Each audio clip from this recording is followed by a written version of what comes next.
the second episode of Pillow Talk with Lindsay. We have a great episode for you today. Later on in the show, we have not one, but two certified sex therapists on. We have Sari Cooper and Dr. Batsheva Marcus on. It's going to be exciting. We're going to bring it all to the bed, and we're going to get the real information we need on sex and relationships. All right, we have our three panelists today for the sex therapy show. First, the most likely to slap you during sex and also slap you on the street, Tammy Soligan. And we have our Genevieve Pank, who is the most likely to go with you to a bar as your wing woman and steal your man. And of course, the lovely Molly Gaby, most likely to actually pull off striped silk pajamas. Thanks for being with us, ladies. You excited to get some girl talk on? Absolutely. Good. I want to start off with the jealousy issue. Am I the only one that apparently needs a little bit of jealousy in a relationship? Yes. Yeah. No, I'm just kidding. No, there's like a very fine line between the little bit of jealousy that you need to feel wanted and then going over the line where it's just a train wreck of a relationship after that. It's a delicate balance you have to make. Has anyone ever purposely done something to make someone jealous? Because I do the old Facebook post trick where I have a guy who's a friend of mine write something on Facebook to let the other guy know that he has a little bit of competition. That's even if it's fake competition. Because it's free. And what else is free? I do that. Just you talk to your guy friend, you tell him to put their arm around you in the bar. That's about it. I haven't said flowers or anything because that's expensive. That's not great because then no guy will come up to you and talk to you because they think you're taken. Yep, it's lose-lose, and I'm aware of that. And what about the catcalling? Because I just came to this realization that if it didn't happen, I would feel like the ugly duckling. Yeah, that's also a fine line. You know, you want a little bit, but you don't want it to get too personal. You know, like you were saying, if you don't get it, you're like, what's wrong with me today? Yeah. But one time, I was coming out of the train to my apartment, and this guy goes, "Damn! That's a big, healthy white girl."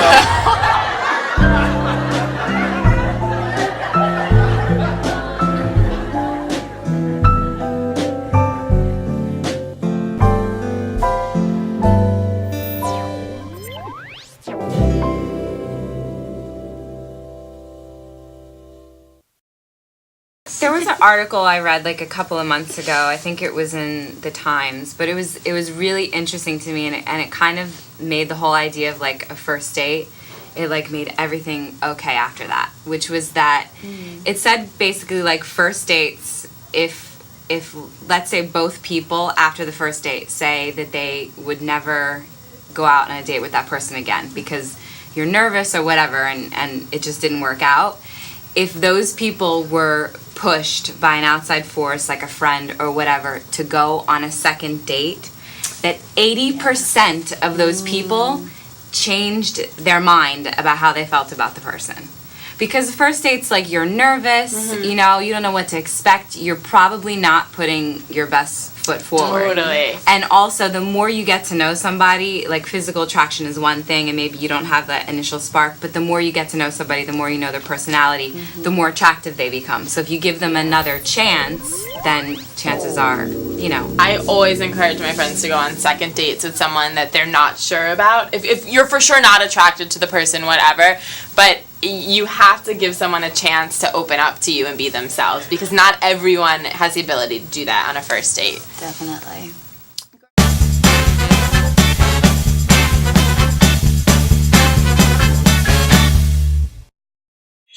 All right, we are back on the infamous Pillow Talk bed with our guest this week, Sari Cooper. She's a certified sex therapist. She is in private practice. She has a blog that she talks about relationships and sex. Yeah. And she even has her own YouTube channel. I do. It's called Sex Esteem, where I show clips and talk about matters of sexuality and relationships. All right, Sari, I think the most basic question we have to start with is, what is a sex therapist? What do you do? So what I do is I see people either individually or in couples, married, straight, gay, who are having problems in the bedroom or, you know, with their sexual relationship. And it can be a medical problem. It started out as a medical problem, and then it affected their relationship and how people are communicating with each other. Or it can be more of a psychological, power struggle dynamic that is affecting either the frequency or the quality of a relationship. Do you think you've seen like a switch in the problems that people come to you with the proliferation of porn and the internet? Like, because that's how we're being educated now. Like, you're not really taught in class. Your parents probably don't tell you anything. You just go on the internet. Right. Is that like a problem that people come to you with? I'll tell you what the problem is. I think you put it together, but I'm going to even clarify it even further. I think there's a generation of women who were girls and boys who came of age during a time in which there was only abstinence-only education in schools. And so what that meant was they were missing out on the kind of hues and shades of sexuality, which included pleasure, giving, receiving, how to do it in safe manner.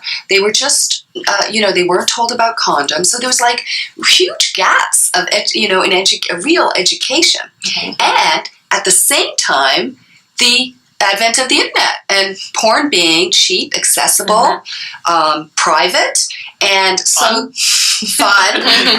and then this generation of people, more boys, I think, than girls watching porn, using porn as education. Yeah. And porn is not education. It's fantasy. It's entertainment. I have to admit, there's been times in my life where I'm like, what is that? Or how does one do that? And I definitely looked at the internet for that instead of, it was something I didn't feel comfortable asking my friends about or asking the person I was with about. I didn't want to seem ignorant.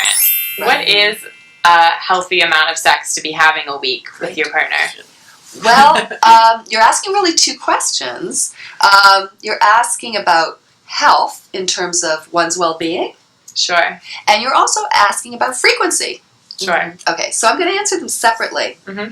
So I think sex is great for one's body for so many reasons. I think it helps with stimulation of hormones. It relieves stress. It helps you to bond. It provides comfort at times. I mean, all things that human beings need to feel good. As far as frequency, the thing about it, there's no right or wrong. I have to say that because people feel like, okay, Sari, tell me what's normal. Isn't it abnormal that, I'll have patients come in and say, isn't it abnormal that he wants to have sex 6 days a week? There's something wrong about that. Tell him he needs some help.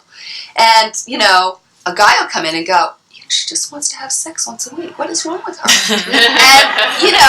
And I'll say to them, okay, I will take sex off the table and I'll say, listen, do you guys like ice cream?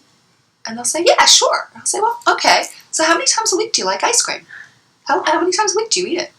I don't know, maybe every other week. I'm like, really? Just every other week? And I'll use humor. I really do. I use humor to make a point. And the point is, we are all different. Mm-hmm. We all have different tastes and desires and needs and wants. And I think the first step is to take the judgment out of it. Yeah. There is no judgment, I sometimes people really like to have sex frequently, and it makes them feel great and empowered and loving. I know for me, I've heard all my whole life, guys always want more sex than girls. Guys always want more sex. That's all they think about. And I know with my relationships, I felt awkward because I'm always the one that wants it more often than the guy, and I'm supposed to not be that. So I know from experience that it can definitely go any way with that. Right. And so, look, I think there are always exceptions to that rule. Yeah. So that's an important note. The other reason why generally men want sex more frequently is they have tons more testosterone than we do, just naturally. Although, testosterone for women isn't always a measure of how much libido they have. It's part of a bigger, more complex picture, which is why there's no magic pill for low libido these days. Mm-hmm. With men, it really is so driven by testosterone, as well as other issues. I don't think it's a one-issue thing. Interesting. But like anything in a relationship, frequency is something you're going to have to negotiate and compromise on. Yeah. Mm-hmm. Yeah. Sounds like hard work a little bit. Like you gotta put a lot of thought. Like I've never thought about this. Yeah. Well, I'll tell you what. What's been your longest relationship, if I may ask? I guess like 3 years. Right. So there's something in what we call in courtship or dating. There's a word called limerence. Have you ever heard that word? No. Sounds like a limerick. Right. So, but it's not. What it is it's this great word to describe the experience one feels and has at the beginning of a relationship. I've heard it called the honeymoon period. Right. So what do you guys feel during that time? You just think the person is so great and they can't do anything wrong, and You can't keep your hands off them. right. Yeah. What else? Gosh, I don't know. You're just like all in. Right. Are you thinking about them all constantly? Oh, Yeah, I'm the most Butterflies. worried about losing the person at that point in a relationship. Right. So you've pointed out some really important basic cornerstones of eroticism. Okay? Looking forward to seeing someone, that longing, right? Thinking about them during the day. Anxiety about losing this new person that you just got, which creates that kind of edge and drama that is just so stimulating for people a lot of times, as long as the anxiety doesn't go overboard. But if there's a bit of that edge, it just kind of keeps you on your toes, like, ooh, what's going to happen next? It's like a roller coaster, right? Yeah. If you're on a roller coaster, you're like, oh my God, it's coming. That's really what this period of limerence is about. Now, people put dates between 18 months, 2 years, if you're lucky, maybe 3 years. And once that period is over, Da, da, da. And it's like real life begins, and you Yeah. really start seeing the real person, and you show more of your authentic self, and then you have to say, oh, how are we going to work this stuff out? Like, are we really well suited for each other long term? Do I want to live with someone who is a rat pack? So what you're saying is, in some ways, it gets better the longer you're with someone because you can more openly discuss everything. I'm so glad that you said that, I really am, because there's this, idea or myth in American society that once, you're kind of ball and chain with somebody, it all goes downhill from there. And there's this idea that once limerence goes, sex sucks, or sex goes out the window. And I guess I want to say to people, if you're truly intimate with someone, what you have to do is really assume that you don't know everything about your partner, and that there's still more to learn, that you can do new things together. And you do. You have to develop. You were saying how hard the work sounds like. The work really is about not taking someone for granted, wanting to be enthusiastic and create life and new experiences and excitement, and not assume that you know what your partner likes, because he likes this, he doesn't like this, that's the end. And then you get really sort of stuck in a rut. And I get a lot of couples coming in like that, feeling like, it's kind of boring. We've done this, we've done that. It's like, and I think to be truly intimate with someone is to be able to sort of share things that you haven't. And all right. So this is, I can't say this is not uncommon, but I don't necessarily think it's being discussed as much. And that is the issue around when someone has ADD. oh, interesting. Actually. I How wouldn't does even that relate happen? it. Yeah. Yeah. So, how could I put it? Someone starts reading a newspaper during intercourse. No, it's not that blunt. No, it has to do with, if you think about it, and going back to that more uncommon presenting problem that you discussed, which is, it has a terrible name. I'm not going to use the name. Okay. I'm going to use another name. And the other name for it is called delayed ejaculation. Okay. So, for men. And basically, what happens, if you think about it, in order to be really able to climax, one of the things is you have to be fully present in your body and attendant to all the sensations that you're receiving.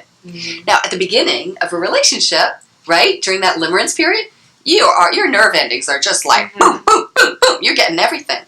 But over time, that may not be there. and your natural affinity, if it happens to have some sort of ADD issue or ADHD going on, your mind wanders. Just naturally wanders. Yeah. And so if you're wandering, you can't be in your erotic presence. You can't be in your body getting the stimulation. And so a lot of times, sometimes couples will come in and a woman will say, I just don't think he's with me. I think he's just left the Somewhere room. else, yeah. Yeah, and is it me? Mm-hmm. Is he just not attracted to me? Is he having an affair? Right. Is this just not sexy enough for him? What is going on? Right? And a lot of times it's because a guy may, have been diagnosed. A lot of times they haven't formally, but they'll say, I know I have ADD. Yeah. But I just managed through. Sari, this has been so enlightening for us. Yeah? Yes, it's been wonderful. How could someone get in touch with you if they had questions? So I have a website, saricooper.com, SARICOOPER.com. I have a website with a blog. I have blogs on Psychology Today. I have a blog on Huffington Post. And I just launched a new channel with a show on YouTube called Sex Esteem. So you can reach me on Facebook, Sari Cooper, and I'm on Twitter, Ask Sari Cooper. So that's where people can reach me. With that, girls, I think we've learned we got to demand more of what we want, ask for what we want, and we really appreciate you being here with us today. Thank you so much for having me. Thank So nice meeting you all. Nice meeting you.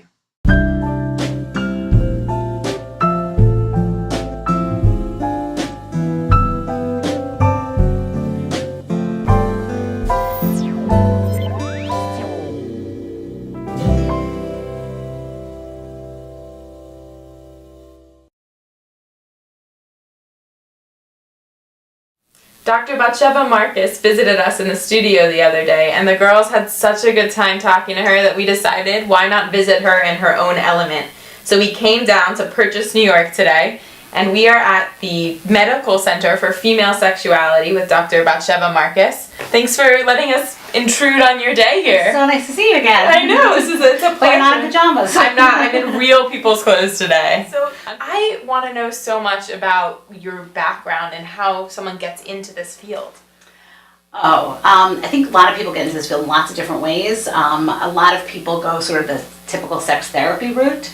I came at it from a completely different direction. I am a social worker, so I do have a background in social work, but I was working in not-for-profits for a lot of years, and then a friend of mine who's a urologist who does male sexual dysfunction, male infertility, so he just does penis-related things, Right.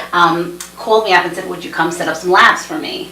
And infertility laboratories. So I was like, not anything I've ever done before, but I've started not-for-profits, so I guess I could start this too. So I came to work with him about 15 years ago, and I got very interested in the area of female sexual dysfunction. And so he and I together sort of put our heads together and we said, okay, well, he's got the medical expertise and I had the social work expertise. And so I went back and got trained as, to do intakes, and then ultimately when I got my master's in public health and I already had a master's in social work, and I got a PhD in human sexuality, and about 12 years ago we opened the Center for Female Sexual Dysfunction. The feeling is that for years, people have been paying attention to guys who have sexual problems, and every time a woman says, I don't have desire, my orgasms aren't any good, I have pain. That's normal. Exactly. So we really feel like that isn't normal, and everybody's entitled to have a great sex life, and we can make it happen. And the way to do that is both from the psychological end and from the medical end. Well, that's one of the reasons we wanted to come visit you today, is just to bring awareness to the fact that there does exist a place where you can come and ask anything and get help with anything related to sex. Totally. I mean, yes, and there's vulvodynia, there's vestibulodynia, there's all kinds of other things also, but most everything can be helped. I would say everything can be helped. Sometimes you need surgery, but 99% of the time, treatment's pretty easy. Regarding porn, is it something that you prescribe for couples? We do. We have lists of books, we have lists of movies. I'm always telling people it's really individual. What you like is just so individual. My experience is that women tend to like reading more than they like watching. I haven't figured out quite what that is, but I think it's because you can use your imagination more with the reading. Yeah, and I've read studies that men are stimulated visually versus women who are right. auditorially. Yeah. You know, it's so funny. I had this experience. You know, if you go into this field, you have to do something called SARS, which is a sexual attitude realignment. And so basically, you're spending 3 days or 4 days watching every kind of porn imaginable and kind of talking about your personal set. You know, how do you feel about it? What does that do to you? You know, like so you can be objective. But what was funny was that I was at one of these stars, and there were always 3 TVs going. So we'd watch a bunch of videos and then talk about them. And the men were completely responsive to what was going on the screen. But the women, if one was on and the other 2 were off, that was the one that they were involved with. Well, that sort of proves the point. Yeah, it was really fascinating. So I heard you had a very interesting dissertation. Yes, I did. Do you want to tell us about that? Sure. I did my dissertation on vibrator use by women. Not many people can say that. No, I think I'm the only one who's done a dissertation on vibrator use. The idea what I was interested in looking at was kind of women's stories. Like, how does it affect a woman's sense of herself and her sexuality when you introduce a vibrator into her sexual experience? Like, what is that? What are her concerns? What does she say her concerns are? What really are her concerns? How does she then use it? Does she find it helpful? Does she not find it helpful? Yeah, it was fascinating. Does this box have anything to do with that? This box, maybe. I've been wondering what was in this box. It's all my goodie box that I brought. Should I open it? I'm a little excited what Okay. you have in store. So this box has a lot of vibrators in it. So should I give you a lecture on vibrators? I would love a lecture on vibrators. I am very ignorant on the subject. Okay, so this is not actually a vibrator. I'm going to put this aside. So when people think about vibrators, classically people think of something like this. It looks like a penis, and it vibrates. Except in this case, the batteries aren't working, but it vibrates. Okay, so but this is not a very efficient vibrator. Okay. So if you want a vibrator that goes inside your vagina, this is a good vibrator. But most women want vibrators because they want to have an easier time having an orgasm. Yeah. And this will not be strong enough to do that. And most women have orgasms. This is the same as a penis except it vibrates. Exactly. Whereas so there are the difference between a vibrator and a dildo. Yes. So do we have our little favorite dildo in here? We have Mr. So Real. I'm sorry, I don't have it here. I could probably get it for you later. But yes, a dildo is something that looks like a penis, a realistic penis, but does not vibrate. Right. So that's what a dildo is. Right. A vibrator vibrates. Right. Okay. Right. So the kind of vibrators I'm really interested in are the vibrators that go on the clitoris and that make it easier to have an orgasm. Well, because a lot of women can't have orgasms just through sex, but they can through clitoral stimulation. Right. Only 3 out of 10 women That was fascinating. can have an orgasm from vaginal stimulation alone. So everybody should hear that now. 3 out of 10 women. Okay. That's huge. 30%, and that is just a statistic people need to know. There's nothing wrong You don't with you. feel alone that's what you're going through. No, it's not. Yeah, I mean, it doesn't say a word about your sex. I mean, most women are having sex and great orgasms while they're having intercourse, but not necessarily from intercourse. Right, or you can enjoy sex without And then have an orgasm before or after. Right. Exactly. So the vibrators that I'm looking at right here are all meant for the clitoris, but they break into 2 categories. Okay. The battery operated ones and the plug-in models. And the battery operated ones are cute and subtle and fun, but work less well if you're having trouble having an orgasm. Okay. And the plug-in ones work like gangbusters. Okay. Okay. So let me pull out some battery operated, some classics, so just so you get a sense. Well then let's see the one that Let's works. see. Oh, like gangbusters. So this is I'm going to pull out the battery operated ones first. Put out your hand. So you see this is a very light one. This is the lightest vibrator that we have. And this is really not going to help you if you're having trouble having an orgasm. So why would someone use that? Because it could be somebody who doesn't have trouble having an orgasm and they just want to use it for fun. Okay. So fair enough. And that might be true about this vibrator too, although this is already starting to get a tiny bit stronger. And you know, vibrators are so individual. Like some women are like, anything strong is going to feel like a hammer, and I don't want to deal with it. But what my experience is that usually if you're having trouble having an orgasm, the stronger the vibrator, the better. So this is a very, very popular vibrator. It's cute, it's little, it looks pretty, and it's kind of fairly strong. It's pink, exactly. And it's fairly strong, and they give money to breast cancer. Lovely. Yes, okay. So then once we're in the battery operated one, probably the strongest of the battery operated ones is this one, which is, if you see a pocket rocket, they're all variations on that. And what's the name of this one? This one is called the Jolie. These are all part of a set called the Natural Contour set, which we think is, a really good set. Great. And they're not paying me. They don't even know. Do you sell any of these here? We do. What we do actually is I learned a very good lesson. I realized all the women, I'd show them all the vibrators, and I'd say, you really need to use a strong battery, plug-in one. And they'd be like, no, I'll take the cute little... Yeah. And so now we put them in the exam room. Travel size one. Yeah, right. We put them in the exam room. We give them condoms.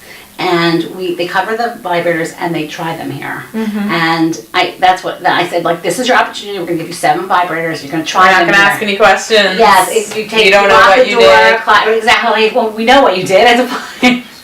Lock the door, use the vibrators and tell us which works. And invariably, the ones who are going to take this come out saying, I think I'm going to take this one. So, so you have to be sort of open to go into a field like this about your own sexual life then. Absolutely. If you're going to study it. You have to be willing to be non-judgmental. Yeah. Yes. Do you ever relate your own life to patients? No. You never talk because about I feel like my experience is just my experience. It's my like little n of one. Just saying, what I have to be able to do is say my experience is just my experience, and if I need lubricants, that might mean somebody else doesn't need one, and if I don't need them, that I'm saying, like, you have to learn in this field to say what my experience is really just my experience. However, what we do is in the staff, when there's a new product, we'll kind of pass it around. Like, there was this new vibrator that came out recently, so we'll put condoms on it and I'll pass it around and try to get everybody's. Well, this is the famous rabbit. This is the famous rabbit. Sex in the City episode. Sex in the City episode, exactly. So this is cool. Like, it's a penis, and it's also, and you can use them each separately. You've got the little rotating penis. I haven't quite figured out the rotating penis. And it's got the rabbit, which is clitoral stimulation. So this is a really good rabbit. Is it possible to get a tour of the Absolutely. facilities? I'm sure. I'll be happy to show you around. We I have a lot want of to different hear, settings. all about what you do here. Because we do more than female sexuality. So. Right. Great. Let's take a tour. Great.